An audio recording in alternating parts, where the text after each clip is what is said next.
पिंजरपुर नाम के एक गांव में विजय नाम का एक आदमी रहता था। उसे गौरी नाम की एक लड़की से प्यार हो गया और उसने उससे विवाह कर लिया।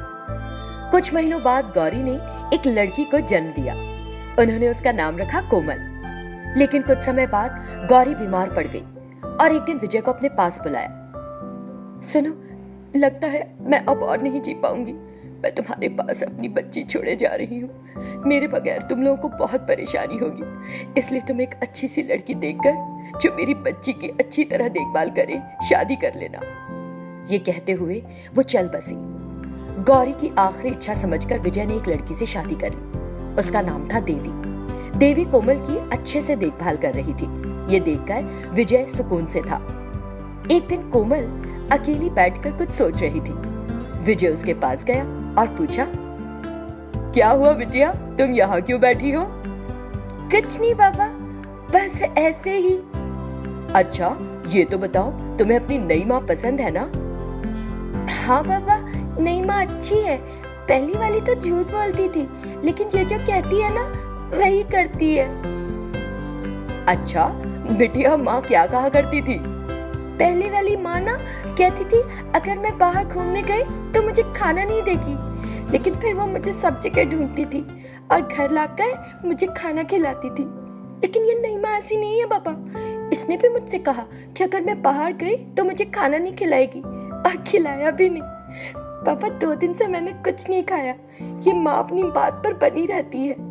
ये सुनकर विजय का दिल टूट गया। देवी, मैं समझ गया हूँ कि तुम मेरे सामने कोमल की अच्छी देखभाल करने का सिर्फ नाटक करती हो। मैं जैसे ही घर से बाहर जाता हूँ तुम मेरी बच्ची को खाना तक नहीं देती। मैंने तुमसे अपनी खुशी के लिए शादी नहीं की थी। मेरी पहली पत्नी ने मुझसे कहा था कि मेरी बच्ची को एक माँ चाहिए होगी।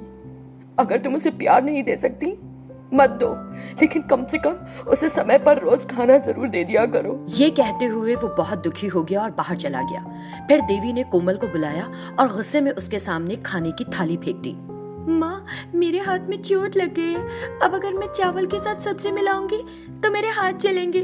क्या तुम मुझे अपने हाथों से खिला दोगी? इससे देवी और गुस्सा हो गई और जोर से चिल्लाई,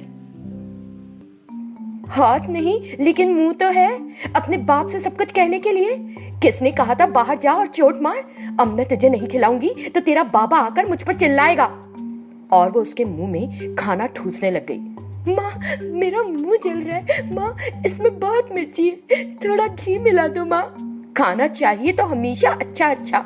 मैंने कोई दूसरी सब्जी नहीं बनाई। आज मैंने और तेरे बाबा ने भी यही खाना खाया है। खाना है तो खा, वरना मत खा। मैं और कुछ नहीं कर सकती। क्योंकि कोमल 2 दिन से भूखी थी, उसने वो मिर्ची वाला खाना खा लिया। उस दिन जब कोमल सो रही थी, उसे महसूस हुआ जैसे उसकी माँ सपने में उसकी बात कर रही है और खाना खिला रही है। फिर उसने अपनी माँ से कहा, माँ, तुम कहाँ चली गई? माँ, मुझे ये नई माँ अच्छी नहीं लगती। मेरे पास आ जाओ, नहीं तो मैं तुम्हारे पास आ जाऊंगी।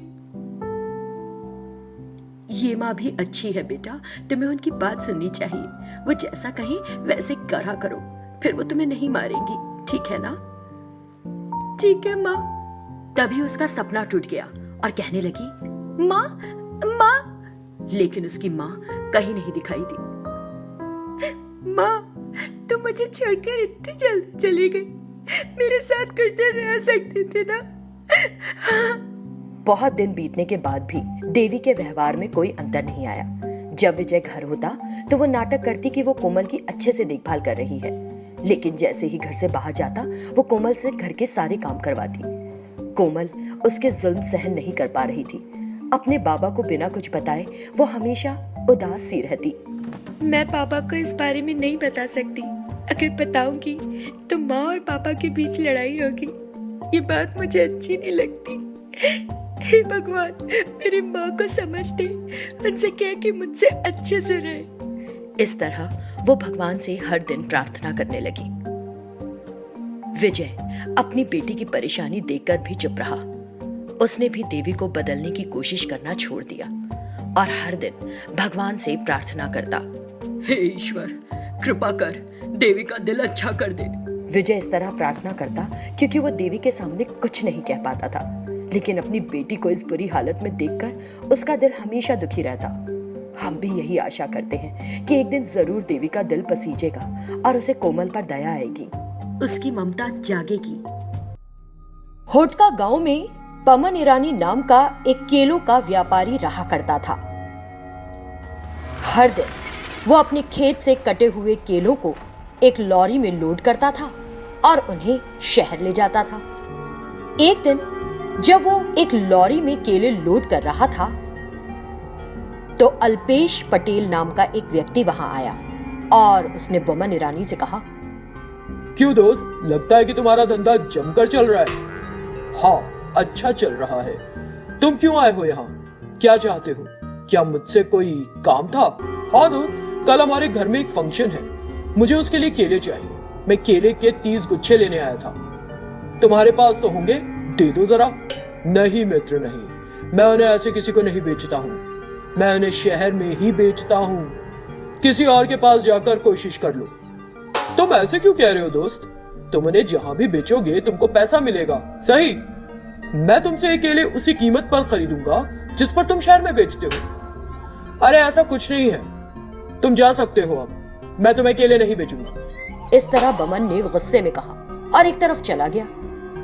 तब अल्पेश भी वहां से चला गया, लेकिन सोचने लगा, ये अजीब तरह का व्यवहार क्यों कर रहा है? क्या कोई अच्छा सौदा इस तरह ठुकराता है? खैर जाने दो, मुझे क्या करना, बहुत है बेचने वाले। ये सोचते हुए वो वहां से चला गया। कई दिन गुजर गए। एक दिन अल्पेश पटेल ने सोचा, कुछ तो बात है। मुझे समझ नहीं आता कि उस दिन बमन ने मुझे मना क्यों किया था। कुछ गड़बड़ चल रहा है, मुझे जानना है कि क्या बात है।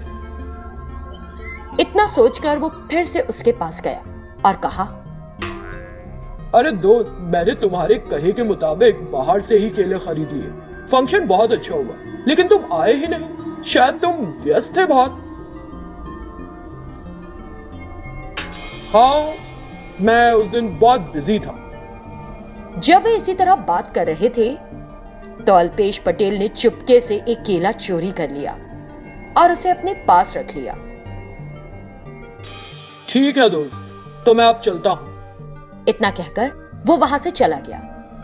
फिर उसने घर जाकर उस चोरी के केले को खोला।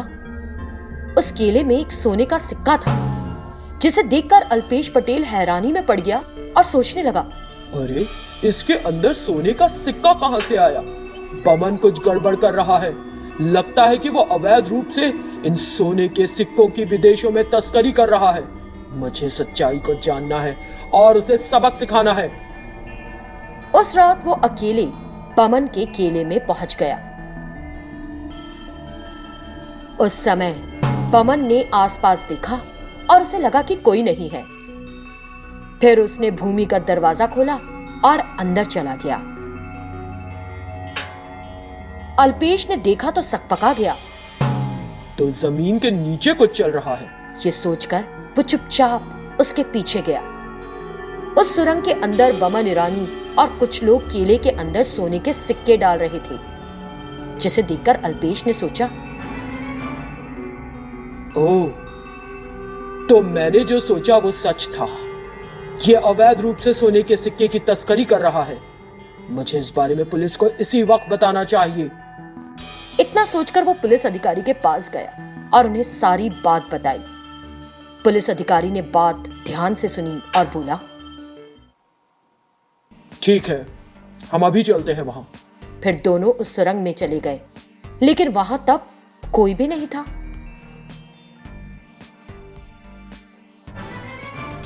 सर, लगता है कि उसने मुझे देख लिया था, इसी वजह से यह जगह खाली कर दी।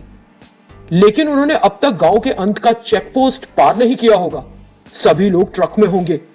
आप जाकर उन्हें जल्दी से पकड़ लीजिए सर।